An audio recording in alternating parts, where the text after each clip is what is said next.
Olá, meu povo, tudo bem com vocês? Mais uma vez aqui a professora Flor falando para atualizar o nosso canal Sala de Aulas. Desde já peço para você curtir, compartilhar, se inscrever aqui no nosso canal, nos ajudar a fortalecer o canal, porque ele é um foquinho de luz, um grãozinho de areia, mas é importante manter esses grãozinhos de areia na educação, na história, na política, enfim, nas ciências humanas, tá bom? Desde já, então, conto com a sua colaboração, curtindo e compartilhando, falando do canal para os amigos.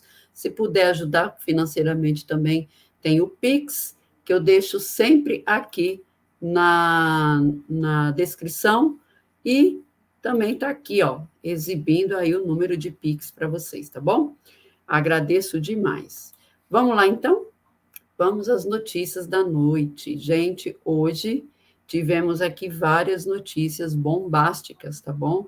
Principalmente aquela de que vai desmoralizar de vez, agora não tem mais jeito, vai desmoralizar de vez o juiz Sérgio Moro, tá? O que acontece? Vocês lembram que apareceu uma certa gravação telefônica do genro do Sérgio Moro, ao qual ele dizia que o juiz responsável pelos casos da Lava Jato em Curitiba, o juiz Apio, teria se passado por outra pessoa nessa tal ligação para fazer uma cobrança descabida aí de imposto de renda de tempos passados do pai dele, do juiz amiguíssimo de Moro também, né, que é pai do genro do Moro. E aí o juiz Apio foi afastado da 13ª Vara lá de Curitiba, né, justo agora que finalmente, né, parece que estavam desenterrando os cadáveres, né, ou melhor, tirando os fantasmas do armário com relação aos erros da Lava Jato, aí o cara é afastado por conta desse telefonema. O juiz Apio, logicamente, entrou com pedido na justiça de investigação sobre esse caso e pediu também para que fosse feita uma, digamos, uma prova técnica, né, técnica, um laudo, aonde atestasse realmente se aquela voz era dele ou não. E não é que essa voz, que esse atestado técnico, esse parecer técnico, veio favorável ao juiz Apio, e o laudo diz, o parecer, né, técnico do professor da UFSCar, Pablo Arantes, vem a desmascarar a tal prova do Sérgio Moro e do seu genro, de que foi o Apio quem conversou com esse genro no telefone. Tá? Então, o parecer técnico do professor da UFSCar, Pablo Arantes, desmascara a tal prova apresentada por Moro e usada pelo TRF4 para afastar Eduardo Apio dos processos da Lava Jato. A voz da gravação que Moro entregou ao TRF4 não é, repetindo, não é de Eduardo Apio. Então, a voz que aparece na gravação entregue pelo ex-juiz suspeito e senador Sérgio Moro ao Tribunal Regional Federal da 4ª Região, TRF4, não pode ser atribuída à voz do juiz federal Eduardo Apio, e é o que atesta um parecer técnico do professor da Universidade Federal de São Carlos, Pablo Arantes. A gravação foi utilizada pelo TRF4 para afastar Apio da 13ª Vara Federal de Curitiba, que julga os processos da Lava Jato. O estudo do professor e pesquisador em fonética forense foi feito a pedido da defesa do magistrado Apio. Abre aspas aqui, a razão para essa conclusão são a inespecificidade e baixo poder discriminatório das características linguísticas identificadas e analisadas no laudo. Ou seja, o laudo não dá parecer de que a voz seja do juiz Apio. E isso pode significar, já de pronto, a volta do juiz Ápio para o comando da 13ª vara, tá? Isso é muito importante. Esse cara deve voltar e deve sim continuar fazendo aí o seu trabalho, porque se ele estava desenterrando os fantasmas, e se o Sérgio Moro se deu ao trabalho de fazer toda essa manipulação, é porque o juiz Ápio estava no caminho certo e ele estava seguindo uma linha muito perigosa para o Sérgio Moro e para o Dallagnol e todo o TRF4, que já percebemos está totalmente, digamos, viciada, né, no lava-jatismo à la moda de Curitiba. Então, veja, estou torcendo para que realmente o juiz consiga de volta o seu cargo no comando lá da Lava Jato, né, ou das investigações sobre a Lava Jato de Curitiba. Vamos aguardar os próximos capítulos. Olha só, e por falar no TRF4, acaba a correção do CNJ, Conselho Nacional de Justiça, que estava desde a semana passada, né, fazendo uma correção, um pente fino, entendeu? Uma limpeza, uma olhada mais nos cantinhos dos porões da Lava Jato, né, ou melhor, do TRF4, para saber se tinha algum problema, né, principalmente depois desse caso do Sérgio Moro com o seu genro e com o pai, Marcelo Malucelli. Então, acabou na última sexta-feira, dia 2, a correição extraordinária determinada pelo Conselho Nacional de Justiça para verificação do funcionamento da 13ª Vara Federal da Subseção Judiciária de Curitiba, Paraná, e dos gabinetes dos desembargadores integrantes da 8ª Turma do Tribunal Regional da 4ª Região. Este é o texto literal da decisão do Corregedor Nacional de Justiça, ministro Luiz Felipe Salomão. O clima da corte é de uma tensão absoluta, segundo aqui a revista Fórum. Prevê-se punições, especialmente contra o desembargador Marcelo Malucelli, por sua conduta no caso Tacla Duran. Tacla Duran é aquele que está fora do Brasil, se não me engano, na Espanha, que acusa Sérgio Moro e toda a Lava Jato de obrigarem, né, como é que fala, pedirem dinheiro lá na época, né, para as delações premiadas, né, para não arrumar punições para empresários e para todos aqueles que estivessem ali com algum problema na Lava Jato, tá? Então, por conta disso, esse juiz,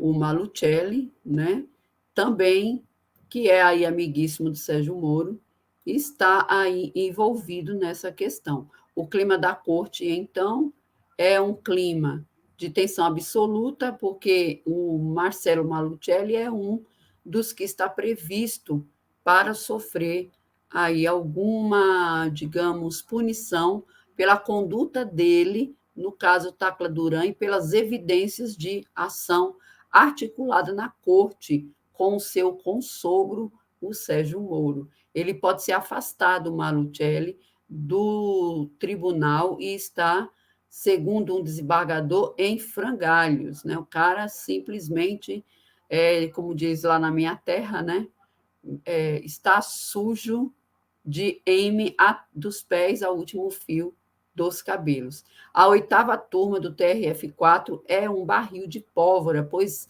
ela está vinculada à Operação Lava Jato diretamente. O presidente do colegiado é o ex-presidente do tribunal, Carlos Eduardo Thompson Flores Lenz, que cometeu toda sorte de arbitrariedade contra o Lula em apoio a Sérgio Moro, inclusive vetando de maneira ilegal a libertação de Lula em 8 de julho de 2018, por ordem do desembargador plantonista Rogério Favretto. A gente lembra, né, daquele domingo horrível de que nós ficamos felizes, né, no começo do dia, quando o desembargador, na época plantonista, deu um habeas corpus para o Lula, né, o Rogério Favretto, e a gente ficou naquela felicidade, naquela expectativa, né, de que o Lula iria ser solto dali a alguns instantes, né, dali a algumas horas no máximo, né?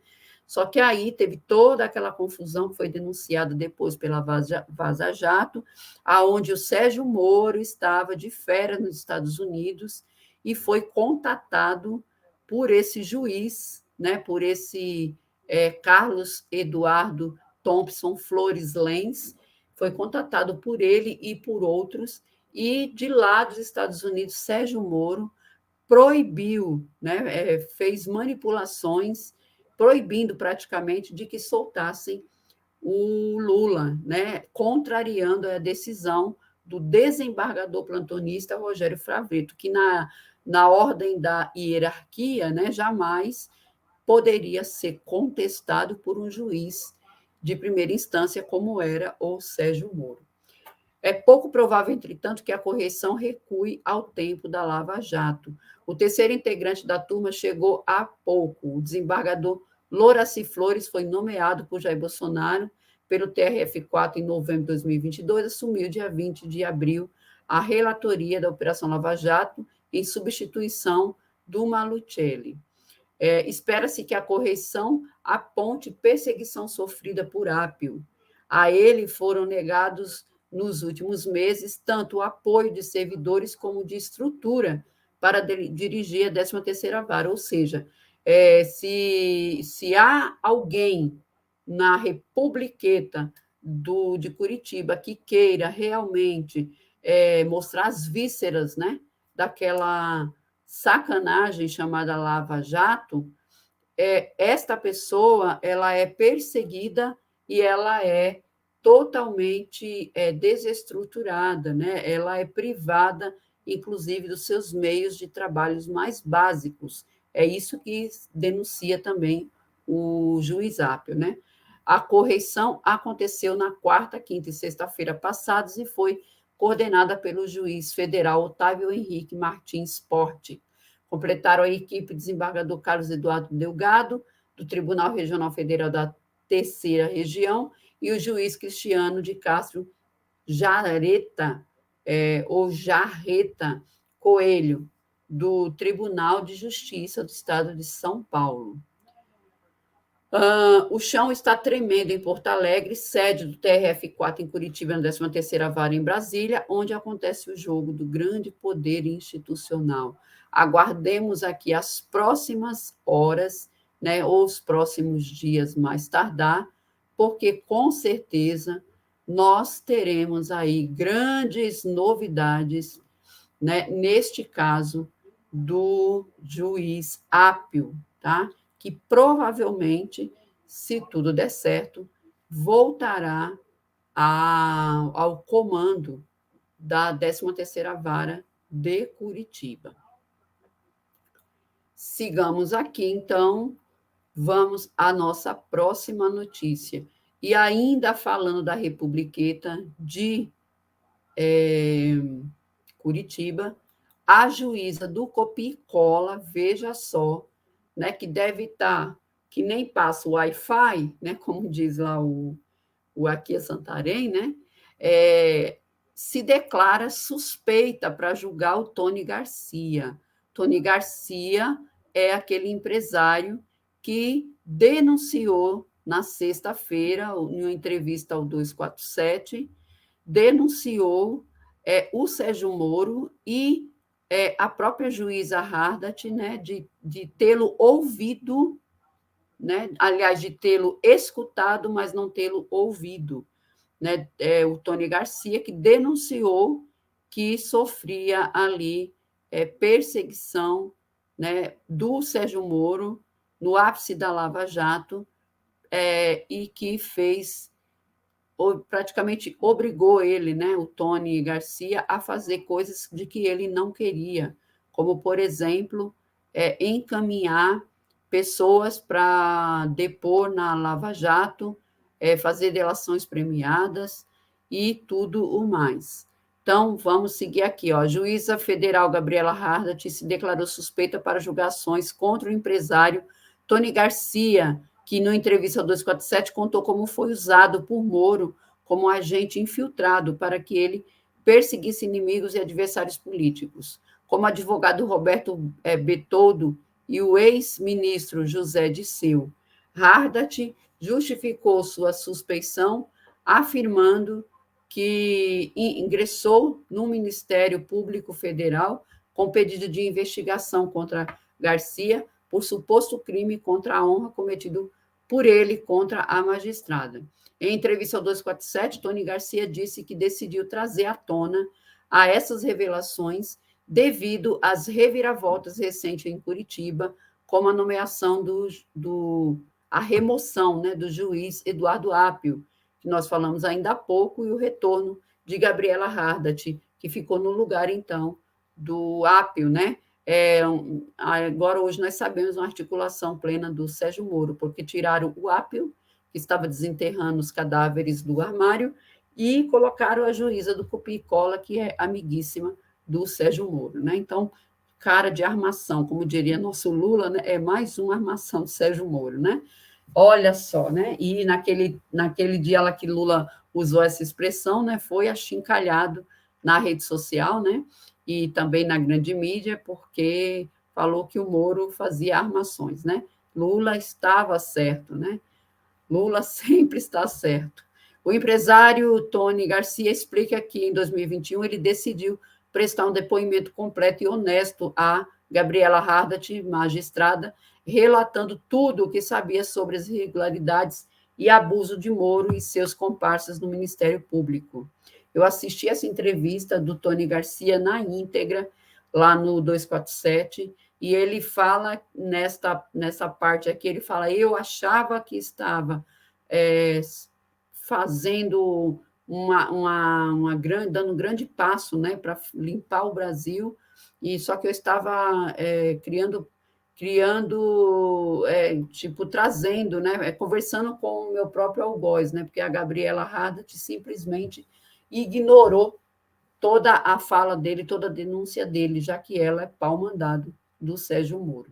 A juíza não apenas arquivou as denúncias do empresário, como também demonstrou ser aliada daqueles ao qual Tony Garcia tinha denunciado, decidiram romper o acordo feito anos antes entre o Garcia e a própria justiça. Ela simplesmente, né, ligou o botãozinho do F e ignorou todas as denúncias, né? Como se ele, o Tony Garcia, não tivesse falado absolutamente nada, né? Nada de nada. Sigamos aqui. Vamos ver aqui a minha página. Vamos ver aqui, o meu computador está pensando. Então, enquanto o meu computador pensa, eu chamo novamente a atenção dos colegas que estão me ouvindo aqui para curtir, compartilhar e se inscrever, caso você ainda não tenha feito isso. Aproveite agora esse momento, tá bom? Curta, compartilha, se inscreve aqui no nosso canal, me ajuda a fazer este canal mais um foco de luz aqui na internet. Você sabe que a direita, ela está sempre engajada, né? Lá com as fake news, lá com as doidices deles que eles acreditam, né? Mas o engajamento deles na rede social é uma coisa que a esquerda tem que tirar o chapéu, né? Ao contrário de nós, eles se mantêm engajados, mesmo quando as coisas estão péssimas para eles. Sabe o que aconteceu com a esquerda? Assim que venceu a eleição, deu uma decaída. As pessoas desanimaram da esquerda, né? Os canais pararam de crescer, os canais caiu a visualização, né? As pessoas às vezes até descurtiram inscrições que estavam curtidas antes, né? Ou seja, ganhou a eleição, tudo bem, deixa para lá, né? O Lula vai salvar o Brasil, está tudo ótimo.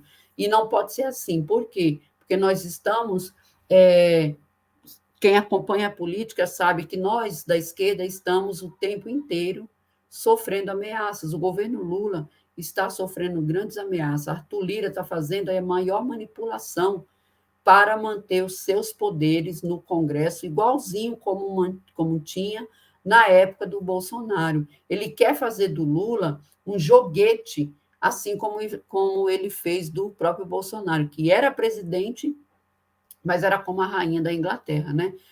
Só tinha o cargo ali, mas não mandava P nenhuma, né? Então, ele quer fazer o Arthur Lira da mesma forma com o Lula. E tudo isso, se nós fôssemos engajados, era para a gente estar na rua agora, fazendo pressão para que Arthur Lira se colocasse no seu lugar de presidente da Câmara e respeitasse a vontade do povo e a Constituição. Por quê? Porque nós votamos no presidente Lula, mas não foi apenas no presidente Lula que nós votamos. Nós votamos em um conjunto de ideias defendidas pelo presidente Lula, cujo nós acreditamos. Então, quem é o Arthur Lira para vir dizer quantos ministérios tem que ter, quais ministros tem que cair, quais ministros o Lula tem que nomear? Quem é Arthur Lira? Nós não elegemos Arthur Lira, nós elegemos o Lula presidente com as ideias dele, com aquilo que ele nos vendeu, pelo conjunto de ideias e vontades que ele nos vendeu e que a gente acreditou e depositou o nosso voto em confiança de tudo aquilo. Então, Arthur Lira não pode querer mandar mais do que o Lula na presidência da República. Ele é simples presidente da Câmara, que é hoje, amanhã pode não ser.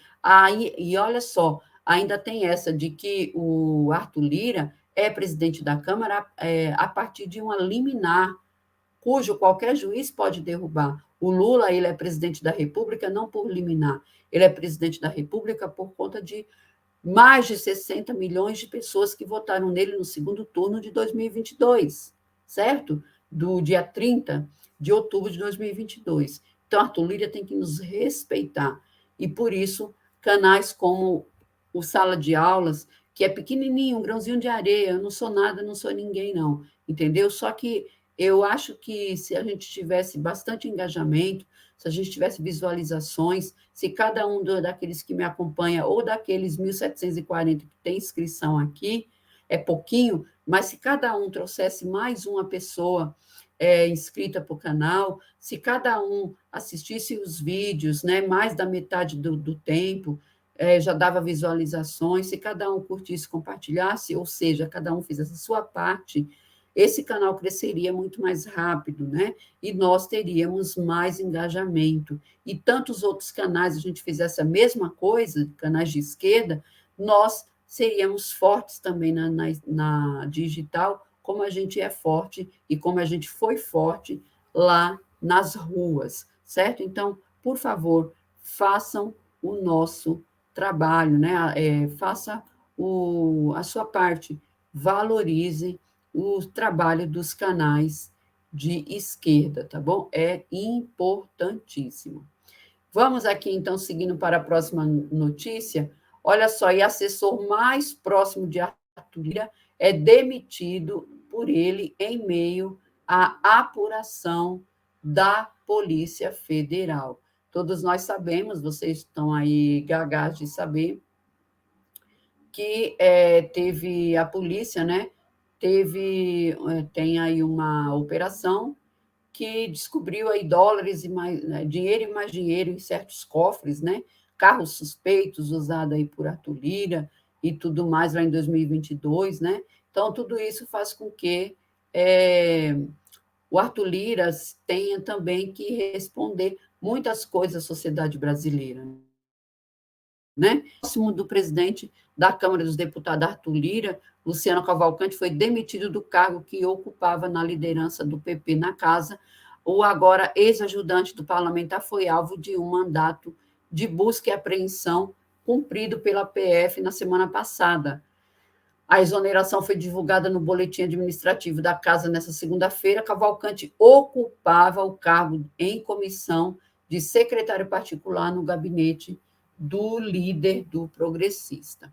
A Luciano ele é conhecido em Brasília como uma das pessoas de maior confiança de Lira, que o acompanha em agendas, viagens, de acordo com informações da Folha de São Paulo. A PF investiga um esquema de desvio em contratos de kits robóticas, né? Foi esse toda a problemática aqui, custeados pelo Fundo Nacional de Desenvolvimento da Educação, no governo do Bolsonaro. A empresa envolvida no escândalo é a Megalic, que funcionava em uma pequena casa do bairro de Jatiúca, em Maceió, Alagoas, com capital social de 1 milhão. Investigadores apuram se Cavalcante, ajudante de Lira e sua mulher, ou ex-ajudante de Lira e sua mulher, Gláucia, foram beneficiados de valores desviados de contrato, como a compra do kit robótica custeado com parte do dinheiro de emendas do relator. Arthur Lira pode até se complicar nesse caso aqui, viu?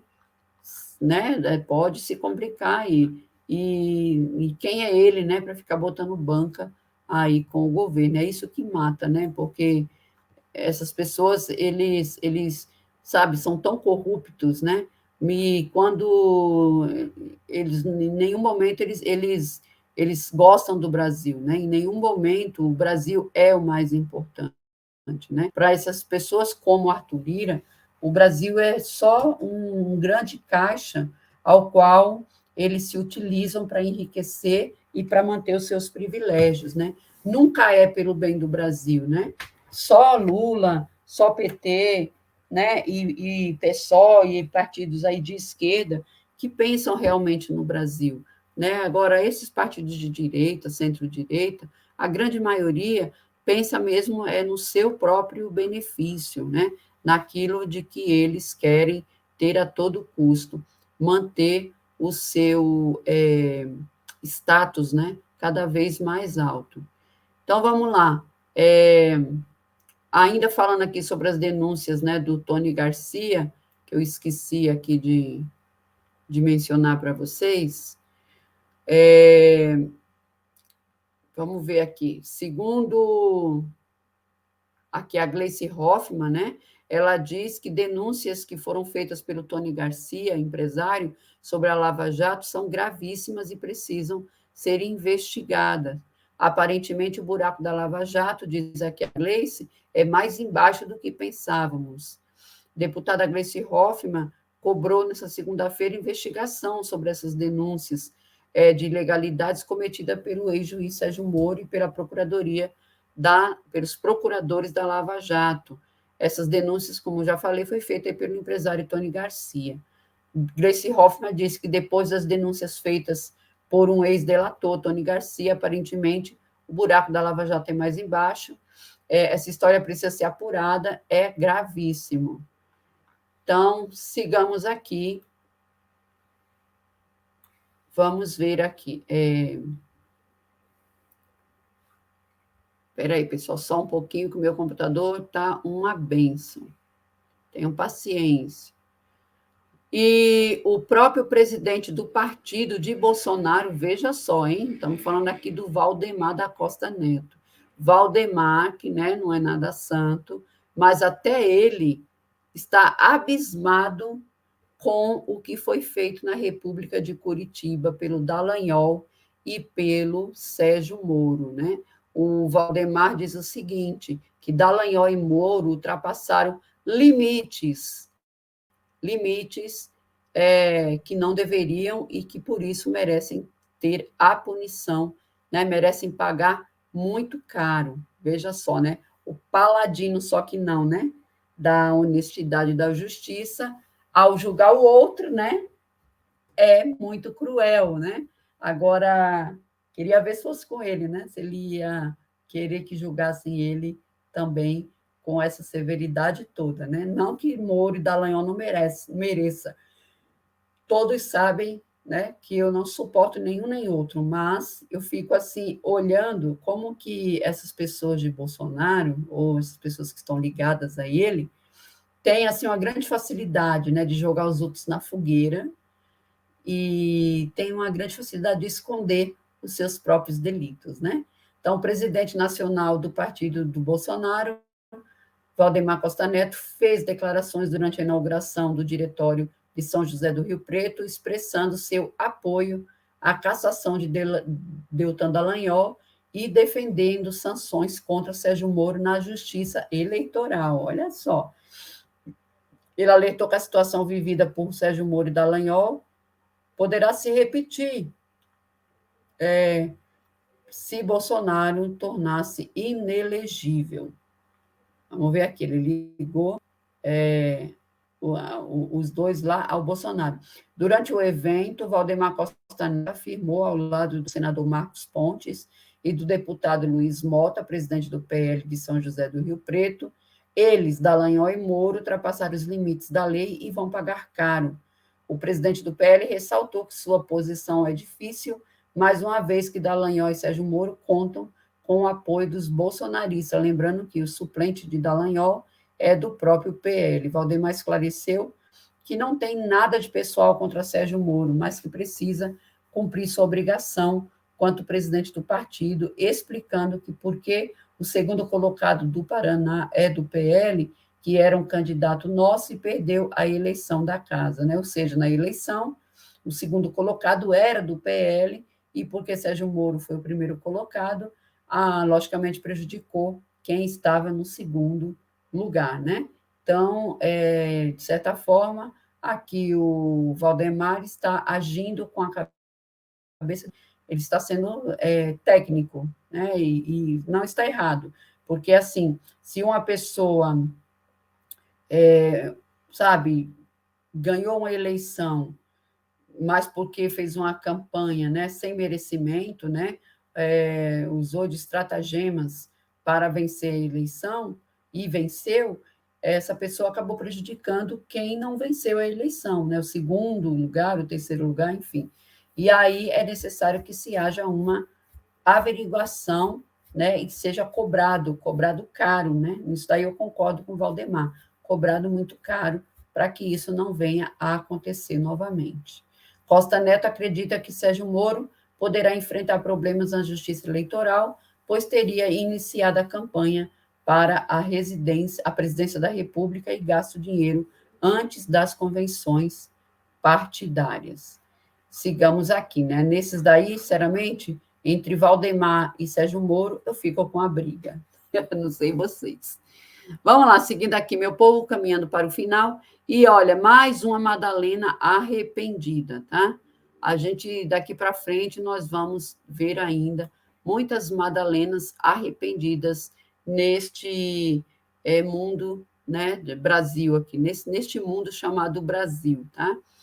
Lembra do dono do Madeiro, que na época da pandemia, né, colaborava lá com o Bolsonaro, né, corroborava com as palavras infames do Bolsonaro com relação à vacina, com relação à gripezinha, né, com relação a não usar máscara, né, que tudo bem se perder, né, algumas pessoas, 5.000, se morrer, infelizmente vai morrer, a gente vai chorar, mas e daí, né? Mais ou menos isso. Hoje, o tal do dono do Madeiro faz ali o minha culpa, né? Ele simplesmente abriu a boca dele e falou que estava arrependido de ter feito campanha para o Bolsonaro, olha, né? Ido contra as vacinas, né? Dono de Madeira, que agora está endividado, diga-se de passagem,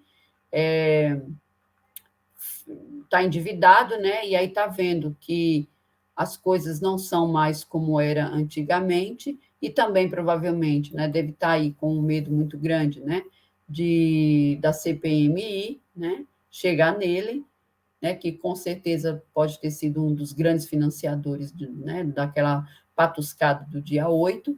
Então, veja só, o presidente do grupo Matriz, Renato Durski Júnior, conhecido como chefe Júnior Durski, após acumular uma dívida quase bilionária nos últimos anos, afirmou em entrevista ao jornal o Globo, publicada no domingo, ontem, né, que se arrepende de ter criticado a quarentena durante a pandemia na Covid, e na época ele afirmou que o país não podia parar por 5 ou 7 mil mortes. O empresário diz também que não deveria ter apoiado o candidato derrotado nas eleições de extrema-direita. Ele conta que lembrou que o seu avô tinha um açougue na fazenda e um mercadinho e dizia: Júnior, quem abriu o comércio não tem candidato, não tem político, não pode tomar partido nem de um nem de outro, não pode tomar partido muito fácil, porque para o negócio não é bom. Nossa, só depois que ele supostamente está, né, endividado, aí ele lembrou até do conselho que o vovô dele deu, né, que provavelmente ele só ouviu, mas entrou por aqui, saiu por aqui, porque na hora que realmente precisou, ele se esqueceu de tudo, né?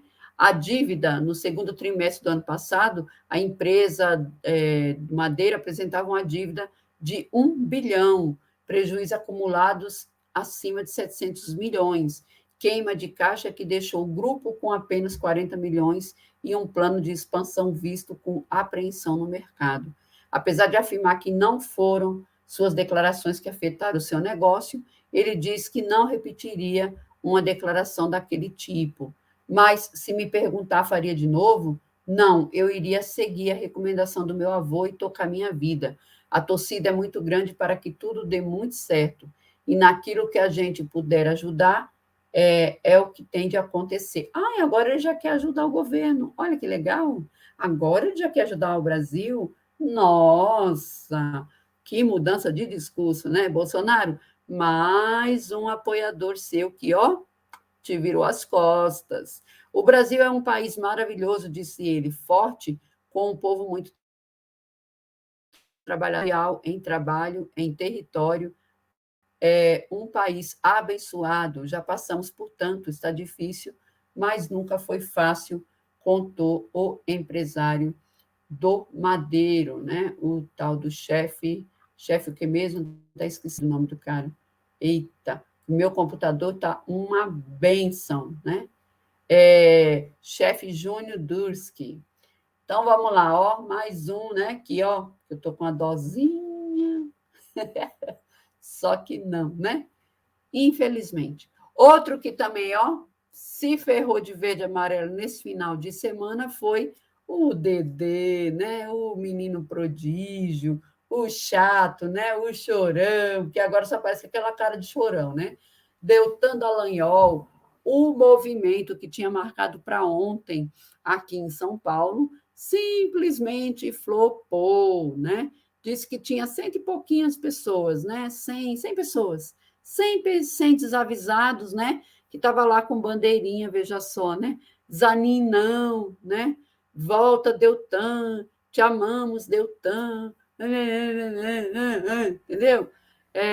Só que não deu certo, né? Flopou. Olha como é que eu estou triste, gente. Eu estou tão desanimada.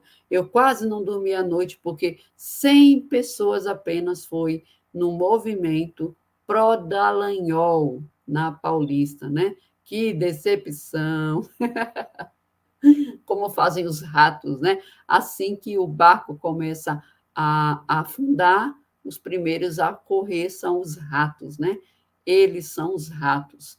Um ato em defesa do mandato do deputado cassado Deltan Dallagnol juntou, no início da tarde de domingo, pelo menos 100 pessoas na Avenida Paulista.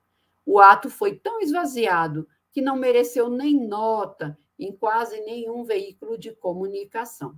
O movimento Vem para a Rua levou 345 balões pretos para a Avenida Paulista, que representavam, segundo o porta-voz do Vem para a Rua, Adelaide Oliveira, os 345 mil votos que o deputado Dedê conquistou, né, e que foram literalmente para a lata do lixo, né? Aliás, esses votos aí dele, gente, na minha opinião, já tinha ido para a lata do lixo, ó, há 1000 anos, né? Vamos convir?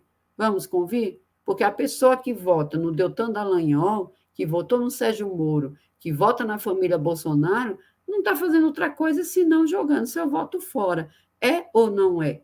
Né? O ato esvaziado não contou com o apoio de grandes parceiros do passado, como o MBL. Tô tão triste, só que não. Uhul, ahá.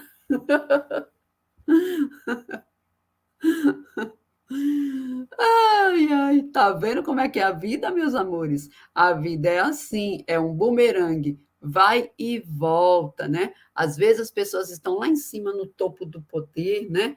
E se acham aí, ó, que nunca vai cair, né? Que sempre vão estar por cima da carne seca. Aí um dia a vida passa ali uma rasteira, né? A justiça chega para todos, né? Costuma-se dizer lá na Federação Espírita que a colheita aliás, que o plantio é à vontade, agora a colheita é de lei, né? O que quer dizer isso? Que eu posso plantar o que eu quiser, amor, ódio, né? União, desunião, né? Briga, pirraça, posso plantar o que eu quiser, mas na hora de colher, meu irmão, eu vou colher aquilo que eu plantei. Não tem como eu plantar desavença e eu colher amor. Não tem como eu plantar mentira e eu não colher mentira, certo? Então, assim, para esse falsário, porque para mim deu tanta Dallagnol com aquele PowerPointzinho ridículo que ele fez lá do Lula, né? Ele é um falsário. Então, para esse falsário, tudo o que for devolvido para ele é justo, tá? Tudo que for devolvido para ele é justo. E eu não vou sentir um pingo de dó, porque é a lei de ação e reação sendo cumprida, tá certo?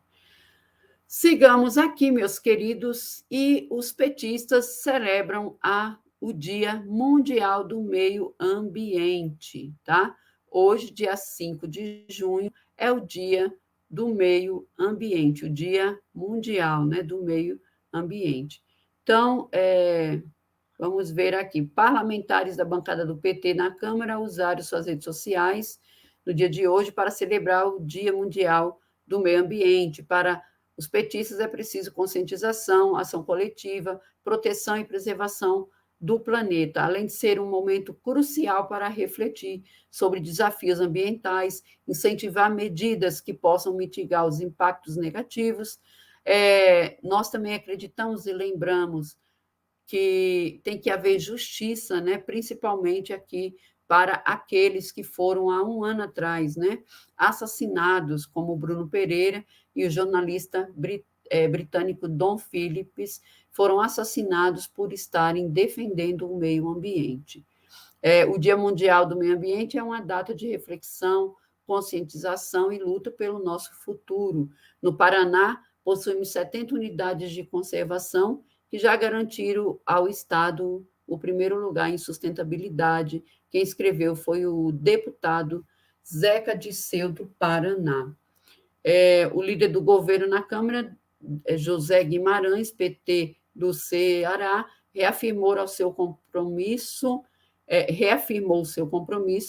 desculpa, com o meio ambiente, Dia Mundial do Meio Ambiente, nesse 5 de junho, reforçamos o respeito com o planeta, meio ambiente é vida, e a pauta ambiental ela é urgente, né? Precisa contar isso, né, para o Congresso, né, que a pauta ambiental ela é urgente, porque com essa aprovação do marco temporal, né, o Congresso disse outra coisa, né? Disse que está pouco se lixando para as questões do meio ambiente. Gente, eu fiquei horrorizada, porque se só vão demarcar as terras de quem estava vivendo nelas em 1988, de lá para cá não nasceu mais indígena, né? Nós temos aí pouquíssimos indígenas, né, no Brasil, mas eles nasceram bastante de 1988 para cá, né? Hoje em dia conta-se 700 mil, 800 mil indígenas no seu total, né?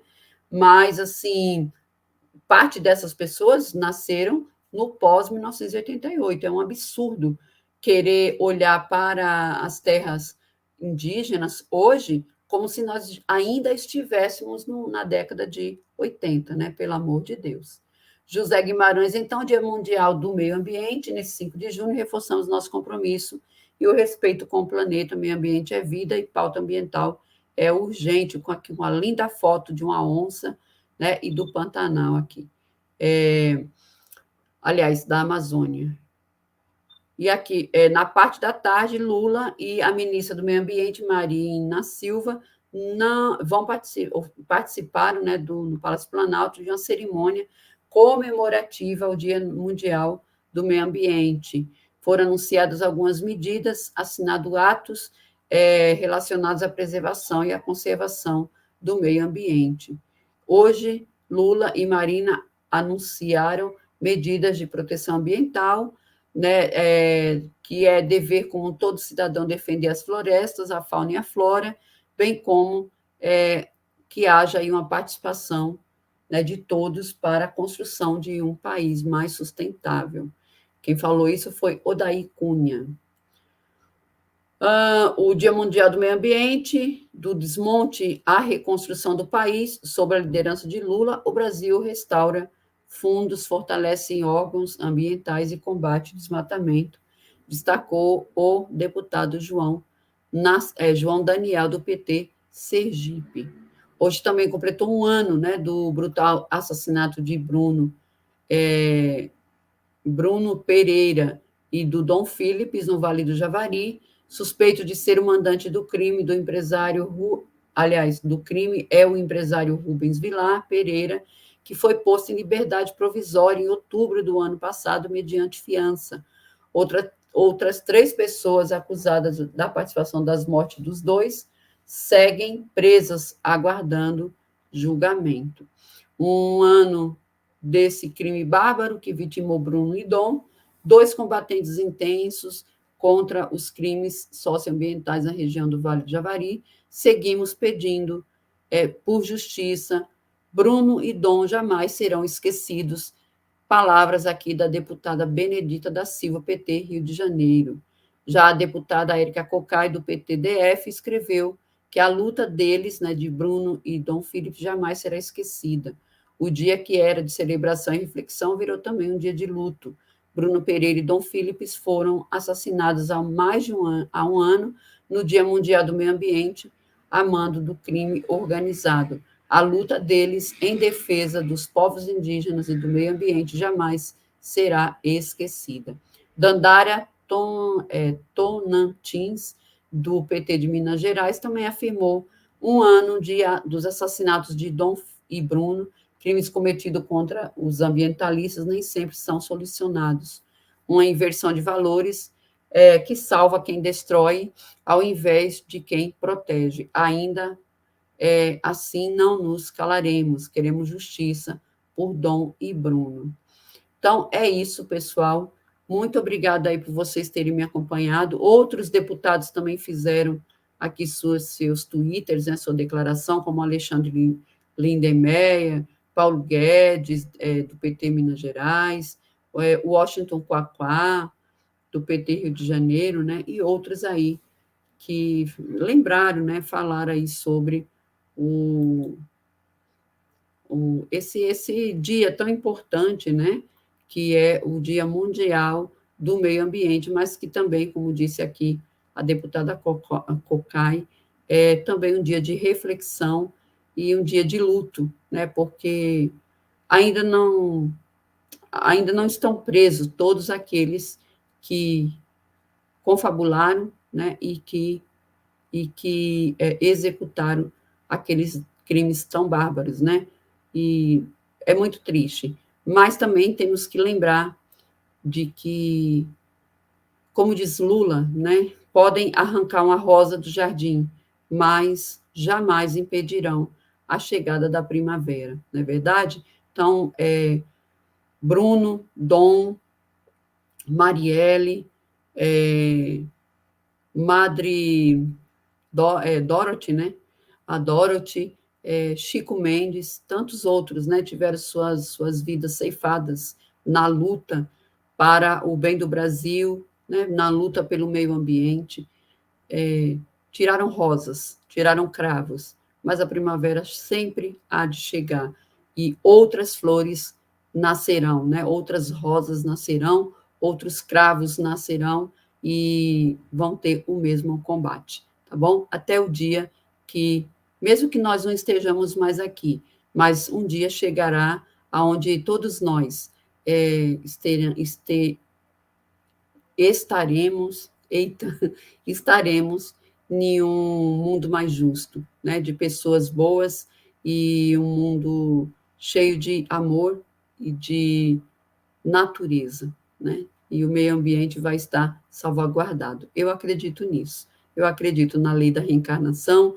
Eu acredito, antes de tudo, acredito na lei de ação e reação, né? Se todos nós unirmos os nossos bons pensamentos em prol da natureza, com certeza nós alcançaremos o bem, tá bom? Porque a direção é única, a direção é para evolução. Cedo ou tarde, ela chegará para todos nós. Fazendo o L sempre, não esquece de curtir, de compartilhar, se inscrever, né? Eu sei que é chato falar mais uma vez sobre isso, mas podendo ajudar, a gente agradece, tá bom? Um like, um compartilhamento, trazer mais um amigo para o canal e com dinheiro também. Pix está aí, ó, 252-7916-1802. Qualquer valor já me deixa super feliz e eu já agradeço demais. Antônio Mandoge, obrigado pela tua colaboração. Membros do meu canal, obrigado. Toda vez é para eu colocar o nome de vocês todos na lista para falar aqui e agradecer, mas sempre esqueço, mas vou fazer isso, tá?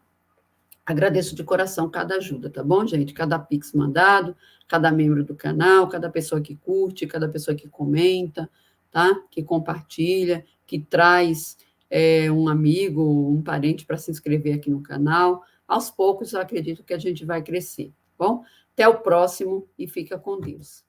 Tchau.